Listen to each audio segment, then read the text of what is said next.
जो लोग चैनल पर नए हैं उन लोगों से रिक्वेस्ट करना चाहूँगा कि चैनल को सब्सक्राइब कर लीजिए, बेल आइकन को प्रेस कर लीजिए ताकि आगे आने वाले अपडेट आप तक पहुंच सकें। दोस्तों, सरकारी नौकरी में कटौती,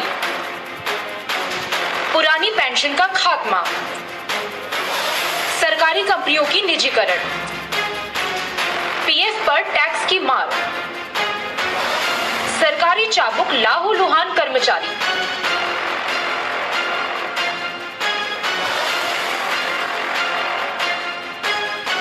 सरकार के फैसलों से खुद उसके ही सरकारी कर्मचारी किस तरह प्रभावित हो सकते हैं, इसकी मिसाल पिछले 20 सालों में भारत के अंदर आसानी से देखने को मिल जाएगी। 2002 से लेकर 2022 तक के समय को सरकारी कर्मचारी कभी अच्छी नजर से देखना और याद करना नहीं चाहेंगे, क्योंकि इन 20 सालों ने सरकारी नौकरियां छीनी तो पेंशन भी डकार गई, और तो और पूरी जिंदगी जो रकम बुढ़ापे के लिए जमा की थी उसे भी टैक्स के दायरे में ला दिया। जनसत्ता की इस खास रिपोर्ट में एक नजर डालते हैं ऐसे ही चंद सरकारी फैसलों पर जिसकी मार सबसे ज्यादा सरकारी कर्मचारियों पर पड़ी है।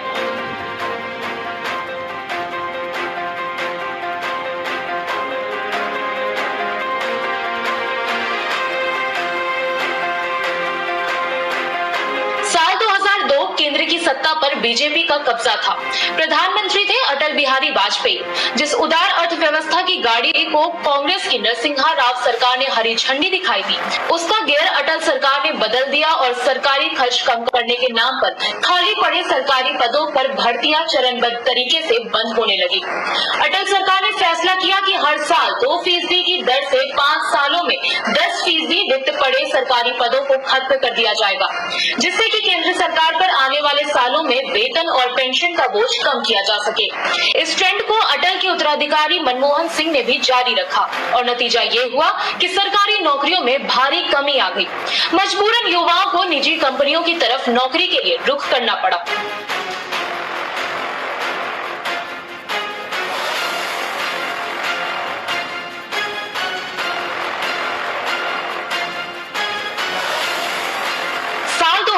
एक बार फिर से केंद्र में अटल बिहारी वाजपेयी के नेतृत्व वाली बीजेपी का शासन। अटल सरकार ने एक बार फिर उदारीकरण का गियर बदला और सरकारी खर्चों में कटौती के नाम पर आजादी के बाद से चली आ रही पेंशन स्कीम को खत्म कर दिया। वो स्कीम जो रिटायरमेंट के बाद कर्मचारियों को पेंशन की गारंटी देती थी, उसकी जगह पर न्यू पेंशन स्कीम लाई गई, जिसमें पेंशन कर्मचारियों के अंशदान और उसके मार्केट रिटर्न पर निर्भर कर रहा था। ये एक ऐसी चोट थी जिसका दर्द कर्मचारियों को आज भी परेशान करता रहता है। देखिए, एक कहावत है कि हमारे पूर्व प्रधानमंत्री भारतीय जनता पार्टी के वरिष्ठ नेता श्री अटल बिहारी वाजपेयी जी ने सरकारी नौकरियों से पेंशन खत्म किया था और नरेंद्र मोदी सरकार ने सरकारी नौकरियों को ही खत्म कर दिया। क्योंकि अटल जी के दौर में हर साल नौकरियों में 10% सरकारी कटौती होती थी, वो आज तक चलती हुई आ रही है। और अब तो एक नया आलम ये आ गया है कि जो गवर्नमेंट कर्मचारियों का प्रोविडेंट फंड था उस पे ब्याज दर तो हर क्वार्टर और हर साल कम हो ही रहा है। अब प्रोविडेंट फंड को भी सरकार टैक्स के दायरे ले आई है। तो वो जो लोग जिन्होंने भारत सरकार की अर्थव्यवस्था को मजबूत करने के लिए आपके प्रोविडेंट फंड और तमाम सारी गवर्नमेंट बॉन्ड स्कीम में पैसा लगाया, कम से कम उनके रिटायरमेंट को तो आप सुरक्षित रखिए।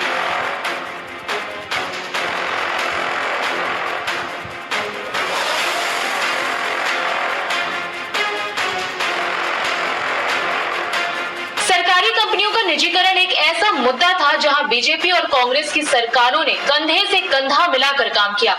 शुरुआत अटल सरकार ने की तो उसमें तेजी लाने का काम कांग्रेस की मनमोहन सरकार ने किया और बीजेपी की मोदी सरकार तो मानो उसे अंजाम तक पहुंचाकर ही दम लेना चाहती है। नवरत्न कंपनियों से लेकर बैंकों और एयर इंडिया तक सरकारी नियंत्रण से बाहर हो गए। निजी क्षेत्र में जाते ही इन कंपनियों में काम करने वाले कर्मचारियों की वो सुरक्षा भी खत्म हो गई जो सरकारी नियंत्रण के दौरान उन्हें हासिल थी। मगर सत्ताधारी दल का कहना है कि सरकारी फैसलों से सिर्फ नुकसान ही नहीं बल्कि फायदे भी देखने चाहिए।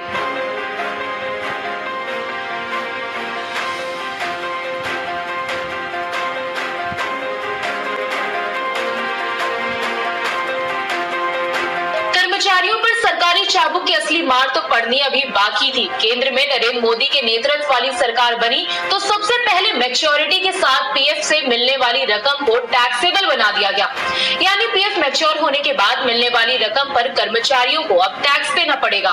कुछ सालों बाद पीएफ में अंशदान ज्यादा होने पर टैक्स का हंटर चल गया। इतना सब कुछ अगर काफी नहीं था तो पीएफ पर मिलने वाले ब्याज दरों में भी कटौती कर दी गई। ऐसे में बेहाल सरकारी कर्मचारी गुहार लगाने को मजबूर हैं कि जाएं तो जाएं कहां।